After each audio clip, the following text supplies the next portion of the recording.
Bharatiya Janata party के प्रत्याशी, बैठ जाइए लाल बाबू जी।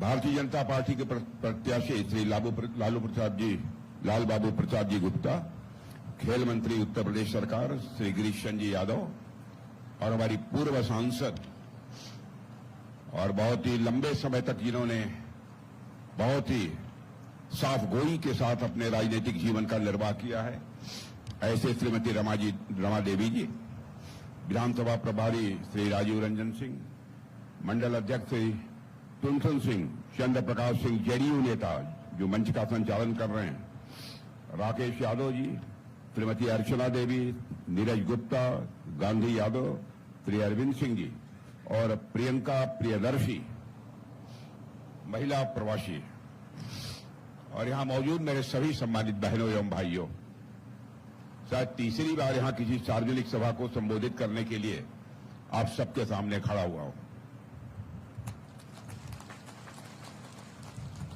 यह सच है, उसके पहले भी आ चुका हूं कि नहीं आया हूं?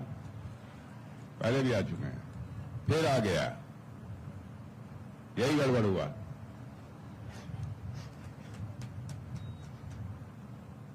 बहनों भाइयों, आप लोगों ने बहुत ही गर्मजोशी के साथ स्वागत किया है, लेकिन आप जानते हैं स्वागत, अभिनंदन और सलाम दुआ का कार्यक्रम कभी एक तरफा नहीं होना चाहिए। इसलिए मैं भी अपनी तरफ से शीश झुकाकर आप सभी बहनों भाइयों का हार्दिक अभिनंदन करता हूं, आप सभी का मैं स्वागत करता हूं। आप जानते हैं प्रथम चरण का मतदान हो चुका है। प्रथम चरण का जो मतदान हुआ है उससे बात लगभग साफ हो गई है कि बिहार में एनडीए लगभग 2/3 बहुमत से सरकार बनाने की ओर तेजी से आगे बढ़ रही है।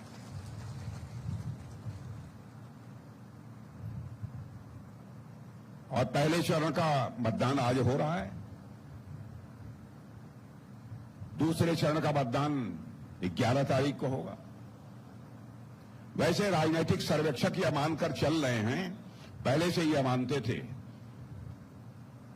कि यहां पर एनडीए को 2/3 बहुमत हासिल होगा, यह लोगों की धारणा पहले से ही थी। बहनों भाइयों, आपको वोट क्यों देना चाहिए, सवाल तो यह खड़ा होता है। पहली बात तो जो इस सरकार का नेतृत्व कर रहा है उसके बारे में मैं कहना चाहूंगा, क्योंकि शिखर पर राज्य में वही है। लगभग 18-20 वर्षों से लगातार वो मुख्यमंत्री हैं, नीतीश कुमार जी,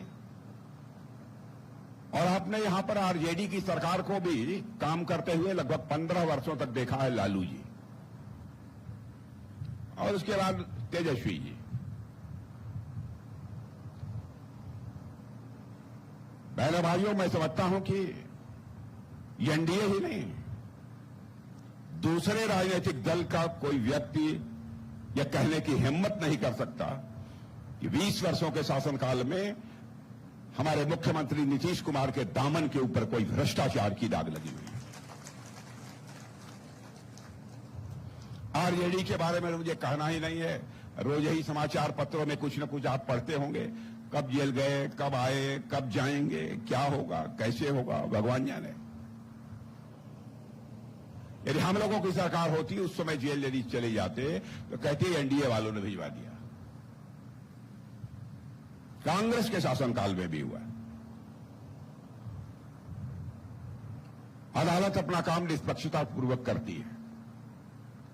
मैं मानता हूं कि यदि स्वच्छ राजनीति यदि करनी है तो नेतृत्व भी बहुत ही स्वच्छ होना चाहिए, पाक साफ होना चाहिए, जिसके दामन के ऊपर कोई भ्रष्टाचार की दाग न लगी हो। और मेरा मानना यह है, प्रथम दृष्टया यदि किसी के ऊपर, राजनीतिक नेता के ऊपर यदि कोई भ्रष्टाचार का आरोप लग गया और प्रथम दृष्टया आरोप यदि सिद्ध होता है तो तुरंत उसे राजनेता को अपने पद से त्यागपत्र दे देना चाहिए और तब तक उसे अपना पद स्वीकार नहीं करना चाहिए जब तक कि वह भ्रष्टाचार के आरोपों से मुक्त नहीं हो जाता। आप मेरी बात से सहमत हैं? जब तक कि वह भ्रष्टाचार के आरोपों से मुक्त नहीं हो जाता। मैं एक उदाहरण देना चाहता हूं। आप ये कहेंगे क्या भारत में कोई ऐसी मिसाल है? आडवाणी जी हमारे नेता हैं। आडवाणी जी के ऊपर एक बार कुछ लोगों ने कुछ आरोप लगा दिया, बहुत ही छोटा सा आरोप। जानते हैं क्या कहा उन्होंने कहा कि मैं संसद की सदस्यता से त्यागपत्र देता हूं और तब तक भारत की संसद में कदम नहीं रखूंगा जब तक कि आरोप मुक्त नहीं हो जाऊंगा। यह चरित्र है राजनेता का। याद दिलाना चाहता हूं अटल बिहारी वाजपेयी जी की। संसद में बहस चल रही थी, वो 13 दिन के लिए प्रधानमंत्री बने थे, बहुमत सिद्ध करना था, एक वोट से हार गए थे। बहुत लोगों ने कोशिश की, अरे 10 लोग तो ऐसे ही केवल कुछ कुछ पैसे पर आने को तैयार है साहब, खरीदवा लीजिए। उन्होंने, अटल जी ने उस समय कहा था, सरकारें तो आएंगी, सरकारें तो जाएंगी, लेकिन यह देश रहना चाहिए, और उन्होंने एक वोट खरीदा नहीं था। यह चरित्र है हम लोगों का। बहन भाइयों, फैसला इसी आधार पर होना चाहिए। इसलिए मैं आप सबसे अपील करना चाहता हूं, और साथ ही नेता जो कहे वह करे। हमारा चुनावी घोषणा पत्र जारी हुआ है, मैं डंके की चोट पर कह सकता हूं कि यह सामान्य दस्तावेज नहीं है, बल्कि यह भीष्म प्रतिज्ञा है। जो कहा है अक्षर शब्द का पालन होगा। यदि कोई है कहना चाहता हो कि क्या आप लोगों ने जो कहा है अब सब किया है, मैं कहूंगा डंके की चोट पर हाथ जो कहा है, उठाइए हमारा घोषणा पत्र 2014 का। मैं ही राष्ट्रीय अध्यक्ष था, 2019 में भी मैं ही देख रहा था, 2024 में मैं ही देख रहा था घोषणा पत्र। बराबर हमारे प्रधानमंत्री मोदी जी कहते थे, राजनाथ जी पूरी सावधानी बरतिएगा, कहीं कोई गड़बड़ी नहीं होनी चाहिए, ऐसा कोई चीज न हो जाए, उसमें ऐसी कोई बात न आ जाए जिसे हम पूरा न कर पाए। मेरे भाइयों, नेता की कथनी और करनी में अंतर नहीं होना चाहिए।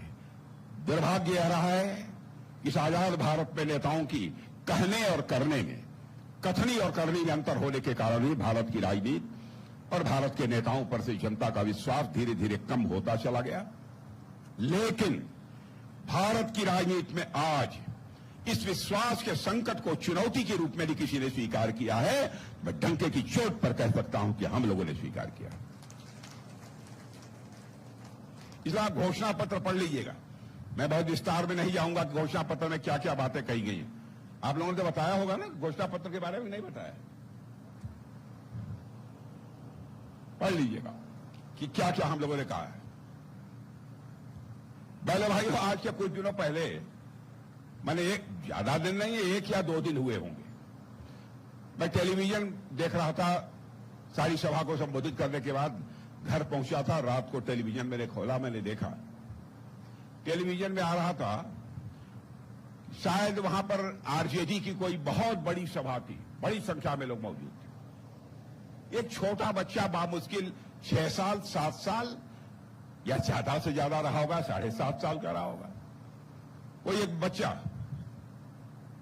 खड़े होकर अपना वो भाषण दे रहा है कि जब हम लोग अनपढ़ थे तो डंडा लेकर चलते थे, लेकिन मैं कहना चाहता हूं, जब तेजस्वी यादव मुख्यमंत्री बन जाएंगे तो हम कट्टा लेकर चलेंगे। मेरे भाइयों, देखिए उनकी संस्कृति, राजनीतिक संस्कृति और हमारी संस्कृति में अंतर क्या है। सबसे पहले तो मैं आरजेडी के दोस्तों से कहना चाहूंगा, छोटे बच्चे के द्वारा यह बात उसके मुंह से नहीं निकलवानी चाहिए थी आपको। बच्चा चाहे किसी दल का नहीं होता, बच्चा बच्चा है, उसको हमें अच्छे संस्कार देने चाहिए। और अभी से आप पट्टा की बात 6 साल के बच्चे को बतला रहे हैं।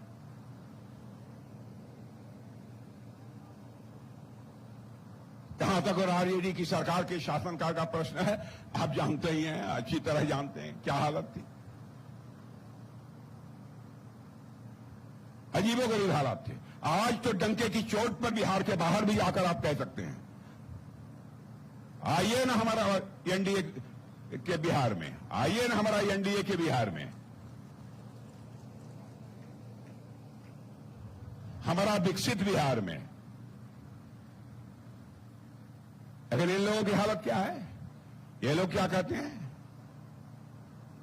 आइए ना हमारा बिहार में, इन लोगों के समय की बात बतला रहा हूं। लालू जी कर आइए ना हमारा बिहार में, कट्टा मार देंगे कपार में।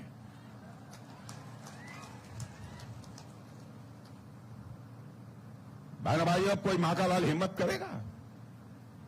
और आगे और देखिएगा, जो गुंडागर्दी करने की कोशिश करेगा बहनों भाइयों, उसको उल्टा कर दिया जाएगा, उसको उल्टा कर दिया जाएगा, उसकी खाट खड़ी कर दी जाएगी। देश तेजी के साथ आगे बढ़ रहा है, बिहार राज्य भी तेजी के साथ आगे बढ़ रहा है। 10 साल पहले, 15 साल पहले हम लोग बिहार आते थे जैसे हालात थे, और इस समय भी आते हैं।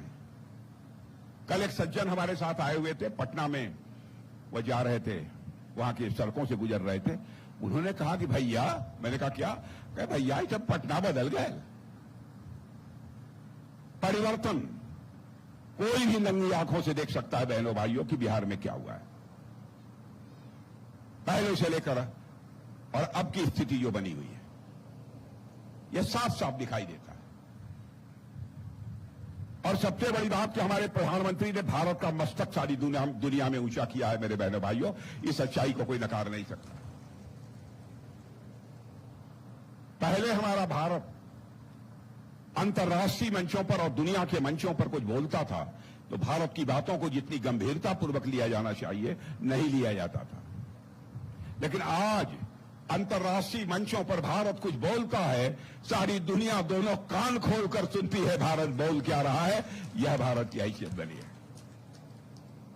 भारत गरीबों का देश माना जाता था, कहा जाता था भारत में कंगाली है। और 2014 में जब हम लोगों की दिल्ली में एनडीए की सरकार बनी मोदी जी के नेतृत्व में, तो उस समय हमारा भारत दुनिया के देशों में धन दौलत के मामले में, अर्थव्यवस्था के आकार के मामले में वह 11वें स्थान पर खड़ा था दुनिया के देशों में। इतना बड़ा देश, 140 करोड़ की जनसंख्या का देश, माने इस समय दुनिया का सबसे बड़ा देश जनसंख्या की दृष्टि से भारत, वह 11वें स्थान पर खड़ा था। 30-32 करोड़ के अमेरिका वगैरह टॉप पर है। बहनों भाइयों, करिश्माई काम किया है हमारी सरकार ने। जो हमारा भारत 2014 में धन दौलत के मामले में दुनिया के देशों में 11वें स्थान पर खड़ा था, आज 2-1.5 साल पहले ही जंप लेकर धन दौलत के मामले में दुनिया के देशों में 4थे स्थान पर आकर खड़ा हो गया। और मैं ही नहीं, देश के माने जाने अर्थशास्त्री भी इस बात का दावा कर रहे हैं कि वह दिन दूर नहीं है, कुछ ही महीनों के बाद, 1 साल के अंदर ही हमारा यह भारत धन दौलत के मामले में दुनिया के देशों में 3रे स्थान पर आकर खड़ा हो जाएगा। यह हैसियत हम लोगों की बनी हुई है अंतर्राष्ट्रीय जगत में। यानी सरकार चलाने की कला यदि किसी के पास है तो भारतीय जनता पार्टी के नेतृत्व की एनडीए के पास है मेरे बहनों भाई। हमारे प्रधानमंत्री इतने दिनों से काम कर रहे हैं, इतने सारे मंत्री मंत्रिमंडल में हैं, क्या उन्हें किसी के ऊपर भ्रष्टाचार का आरोप लग गया? नहीं लगा और न लगेगा बहनों भाइयों। यदि लग जाएगा किसी के ऊपर तो दूध की मक्खी की तरह निकालकर मंत्रिमंडल से बाहर कर दिया जाएगा, मैं दावे के साथ कहता हूं। और जो कहेंगे वह करेंगे। कहने और करने में अंतर लाकर पहले नेताओं ने विश्वास का जो संकट पैदा किया है उसे हम लोगों ने चुनौती के रूप में स्वीकार किया है। इस विश्वास के संकट को हम समाप्त करेंगे। हम आपको यकीन दिलाते हैं। और भारत अब पहले वाला भारत नहीं रहा। जाओ दुनिया के दूसरे देखो, मेरे दोस्तों देख लो, लोग मानते हैं कि भारत अब कमजोर भारत नहीं रहा, बल्कि भारत अब ताकतवर भारत बन गया है। आपकी हैसियत बन गई है, आपकी हैसियत बन गई है कि आपको अपनी हैसियत का ध्यान ही नहीं है। पहले जो चाहता था भारत को छेड़ देता था, बोल देता था, लेकिन देश का रक्षा मंत्री होने के नाते कह रहा हूं मैंने भाइयों, जो अब हमको छेड़ेगा हम उसको छोड़ेंगे नहीं। आपने देखा ऑपरेशन सिंदूर में क्या हुआ। पाकिस्तान से चोरी छिपे कुछ आतंकवादी भारत की सीमा में घुस आए और उन्होंने कुछ हमारे निर्दोष लोगों को, जो कि पर्यटन के लिए गए हुए थे कश्मीर में, पहलगाम में, उनका धर्म पूछ कर मार डाला। 26 लोगों की जानें ले ली। उसके बाद मेरे बहनों भाइयों, दूसरे दिन ही सेना के तीनों अध्यक्षों की बैठक मैंने बुलाई, राष्ट्रीय सुरक्षा सलाहकार को भी।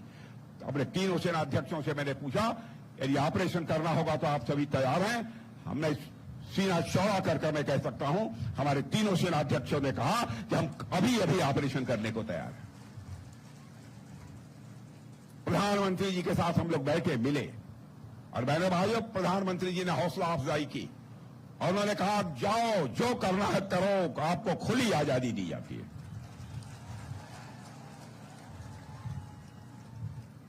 उसके बाद क्या हुआ आप जानते ही हैं, बतलाने की कोई जरूरत नहीं है। उन्होंने 26 मारा था और उधर कितने मारे बताएंगे नहीं, लेकिन 3 अंक से ऊपर है, बहुत ऊपर, बहुत ऊपर है, बहुत ऊपर है बहनों भाइयों। लेकिन हमारे भारत की वो देखिए, भारत की संस्कृति, भारत की सोच, कैसे हैं हम लोग। ये हमारे आरजेडी, कांग्रेस के लोग जाति की, मजहब की राजनीति करते हैं, देश को बांटते हैं।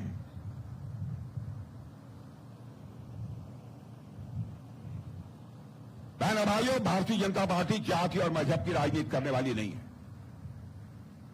हम राजनीति करते हैं तो इंसाफ और इंसानियत की राजनीति करते हैं।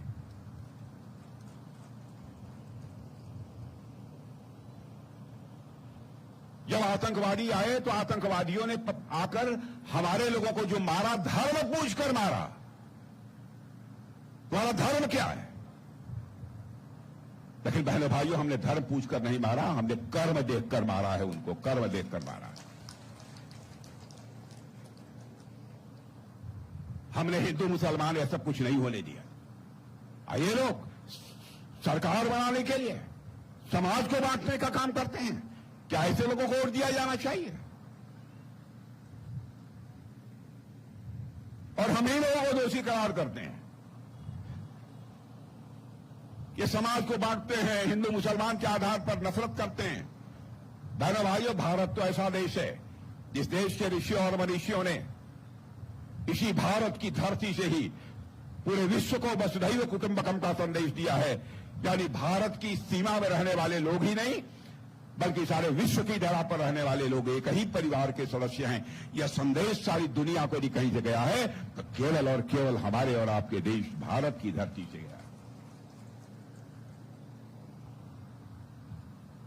और आगे कोई गड़बड़ होगा बहनों भाइयों तो सुन लीजिए, हम नए आए तब भी आप तालियां बजाना, हम नए आए तब भी तालियां बजाना। आज इस बार पाकिस्तान गड़बड़ करेगा तो क्या होगा, आपकी विजय होगी, यह मैं बतला के जा रहा हूं।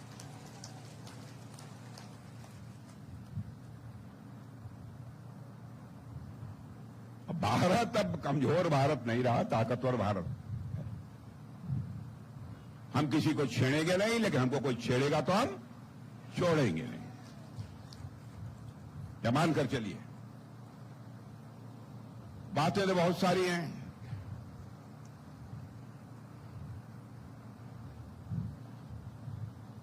लेकिन आज तो मैं आया हूं लाल बाबू प्रसाद जी के लिए, वोट दे दीजिए, जीत जाएं। आदमी भले हैं ना, आदमी वो सज्जन है। कहां है लालू? बहुत सज्जन आदमी है हमारे लाल बाबू जी, बहुत भले आदमी है। अब 2 बार आप लोगों ने जिता दिया है, जिता दिया है ना 2 बार। पहले तो आप 2 में आप जानते हैं, लड़के लाइन में खड़े हो जाते हैं, कोई बोलता है 1 2 दौड़ता तो 3 में ही है ना। और अभी तो 1 और 2 हुआ है। आप देखिए 3 होगा तो आप समझ लीजिए कि लाल बाबू जी की क्या हैसियत होगी, आप समझ जाइए। तो जिता लीजिए इनको भारी भरकम मतों से। और हमारी रमा देवी जी ने तो मोर्चा संभाल लिया है। आपका आशीर्वाद इनको भरपूर मिलता रहे, सब ठीक हो जाएगा। तो आप लोग और सब ठीक ठाक है, सही सलामत। बहुत ज्यादा बोलने वाले की जरूरत तो है नहीं कि है, यदि होगी तो मैं घंटा भर भी बोल सकता हूं, लेकिन माइक थोड़ी कमजोर है, बोलने में थोड़ा सा तकलीफ होती है, लेकिन कोई बात नहीं। आप लोग जिता दीजिए। यदि लाल बाबू यदि आगे निकल गए 1, 2, 3 में आगे निकल गए, थ्रू हो गए, तो उसके बाद यदि आप लोग कहेंगे, लाल बाबू जी कहेंगे, तो कभी आ जाऊंगा एक आध बार और आप लोगों को सलाम दुआ करने के लिए। और आऊंगा तो अपना स्वागत कराने के लिए नहीं आऊंगा, आऊंगा तो फूलों की हार पहनने के लिए नहीं आऊंगा। लाल बाबू जी के जीतने के बाद यदि बहनों भाइयों में यदि आऊंगा तो शीश झुकाकर आप सभी का अभिनंदन करने के लिए आऊंगा, आप सभी का स्वागत करने के लिए आऊंगा। आप सबको बहुत बहुत धन्यवाद, बहुत बहुत धन्यवाद।